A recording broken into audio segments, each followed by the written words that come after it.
दोस्तों, दुनिया में भारत जिन देशों की डिफेंस तकनीक का सबसे ज्यादा यूज किया करता था वो थे रूस, इजराइल, फ्रांस। लेकिन अब इस कड़ी में सबसे बड़ा खिलाड़ी बन गया है अमेरिका। भारत उसे कई बड़ी डील भी पहले कर चुका है, लेकिन ये डील पहले वाली डील से बहुत अलग टाइप के हैं। दोस्तों, अब जो डील हुई है उनके बाद अब भारत में हथियार बनेंगे, न कि सीधे इंपोर्ट किए जाएंगे। यानी दोस्तों, अब भारत ताबड़तोड़ खेल करने के लिए आगे बढ़ चुका है, क्योंकि इस वीडियो में जो कुछ हम आपको बताएंगे उससे चीन, पाकिस्तान छोड़िए रूस, इजराइल और फ्रांस को भी झटका लगने वाला है।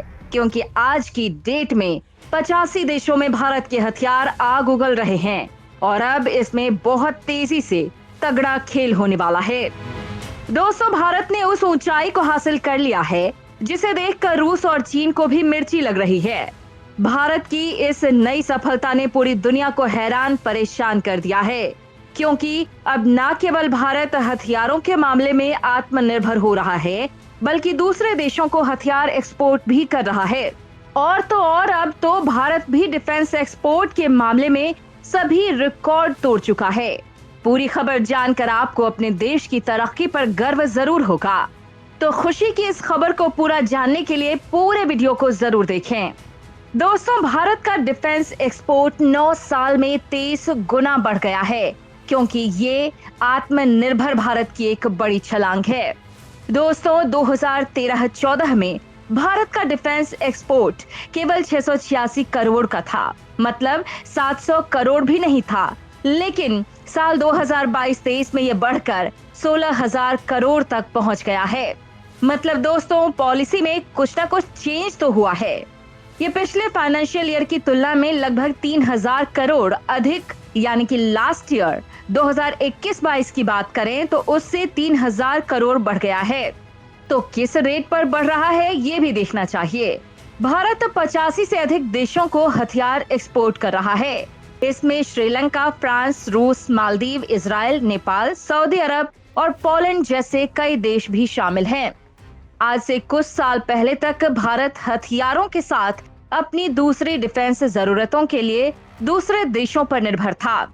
आज वो दूसरे देशों को Dornier 228 155 mm advanced towed artillery gun यानी NTAG, BrahMos missile, Akash missile system और radar technology, simulator, mine protected vehicles, armoured vehicle Pinaka rocket launcher, गोला बारूद, thermal imagers, body armour system के अलावा लाइन रिप्लेसमेंट यूनिट्स और एवियोनिक्स और स्मॉल आर्म्स के parts और कंपोनेंट जैसे हथियार एक्सपोर्ट कर रहा है। लिस्ट ही खत्म नहीं हो रही।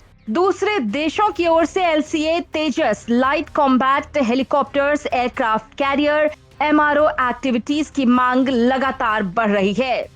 मोदी सरकार का टारगेट 2024-25 में डिफेंस प्रोडक्शन का मूल्य बढ़ाकर 1,75,000 करोड़ रुपए करने का है। दोस्तों, जिस भारत की पहचान हमेशा एक हथियार इंपोर्टर के रूप में ही थी, आज उसकी गिनती दुनिया के सबसे बड़े 25 हथियार एक्सपोर्टिंग देशों में हो रही है। ये भारत के मेक इन इंडिया मिशन की सबसे बड़ी सफलता और सबसे बड़ी बात यह है कि दुनिया के कई देश भारत से हथियार खरीदने में अपना इंटरेस्ट शो कर रहे हैं। फिलीपींस ने भारत की ब्रह्मोस मिसाइल खरीदी है। इसके अलावा कई दूसरे देश मिसाइल खरीदना चाहते हैं। हिंदुस्तान एरोनॉटिक्स लिमिटेड का कहना है कि अर्जेंटीना 15 और मिस्र 20 तेजस विमान खरीदना चाहते हैं। इसके लिए दोनों देशों से बात चल रही है। फिलीपींस के बाद अब वियतनाम, थाईलैंड, इंडोनेशिया और ब्राजील भी भारत से ब्रह्मोस मिसाइल खरीदने के लिए बेताब हैं। वहीं आर्मेनिया अजरबैजान से अपने बचाव के लिए भारत से पिनाका मिसाइल खरीद रहा है। इसके अलावा भारत दक्षिण एशिया, पश्चिमी एशिया और अफ्रीकी देशों को भी हथियार की सप्लाई करता है। और तो और, भारत अपने इस बढ़ते एक्सपोर्ट को सपोर्ट करने के लिए 2 बड़े डिफेंस कॉरिडोर भी तैयार कर रहा है। इनमें से एक उत्तर प्रदेश में तैयार किया जा रहा है और दूसरा तमिलनाडु में। और अगर बात करें भारत के हथियार उत्पादन की, तो उसमें भी भारत काफी तरक्की कर रहा है। 2018 से 19 के बीच भारत 46% हथियार दूसरे देशों से खरीद रहा था। लेकिन 2022 के अंत तक आते आते भारत के हथियारों के लिए दूसरे देशों पर निर्भरता केवल 36% ही रह गई है, क्योंकि भारत अब खुद ही अपने लिए हथियारों का निर्माण करने लगा है। सरकार के द्वारा उठाए गए सुधार कदमों के बाद देश में डिफेंस प्रोडक्शन का मूल्य पहली बार 1 लाख करोड़ रुपए को पार कर गया है। दोस्तों, साल 2021-22 में डिफेंस प्रोडक्शन का मूल्य 95,000 करोड़ रुपए था, लेकिन 2022-23 में इसे बढ़ाकर 1,06,800 करोड़ कर दिया गया। बड़ी बात तो यह है कि 5 साल पहले देश का डिफेंस प्रोडक्शन का मूल्य महज 54,971 करोड़ ही था, लेकिन अब प्रोग्रेस आसमान छू रही है। भारत इन दिनों लड़ाकू विमान, हल्के हेलीकॉप्टरों, युद्धपोतों, टैंकर्स, रॉकेट और दूसरे डिफेंस इक्विपमेंट्स का प्रोडक्शन कर रहा है। इसके अलावा भारत ने स्वदेशी एयरक्राफ्ट कैरियर INS विक्रांत भी तैयार कर लिया है। ग्लोबल डिमांड को देखते हुए और डिफेंस सेक्टर में आत्मनिर्भरता बनाए रखने के लिए भारत लगातार सुरक्षा सुधार की दिशा में आगे बढ़ रहा है और इस उद्देश्य को हासिल करने के लिए डिफेंस इक्विपमेंट और हथियारों के निर्माण में अब प्राइवेट सेक्टर को भी शामिल किया जाने लगा है, ताकि हथियार निर्माण का काम और भी तेजी से किया जा सके। और अब हमारी सेना भी अपने देश में बने हथियारों और डिफेंस इक्विपमेंट और पार्ट्स और कंपोनेंट्स खरीदने लगी है। डिफेंस प्रोडक्शन को और अधिक मजबूत करने के लिए ही डिफेंस प्रोडक्शन में डायरेक्ट फॉरेन इन्वेस्टमेंट को यानी कि FDI को 49% से बढ़ाकर 74% कर दिया गया है। दोस्तों, अब आंकड़े जो हमने आपको बताए ना, ये साबित करते हैं कि भारत डिफेंस एक्सपोर्ट और प्रोडक्शन के मामले में कितनी ज्यादा तरक्की कर चुका है और ये भारत के आत्मनिर्भर भारत और मेक इन इंडिया की सफलता को साफ साफ जाहिर करता है।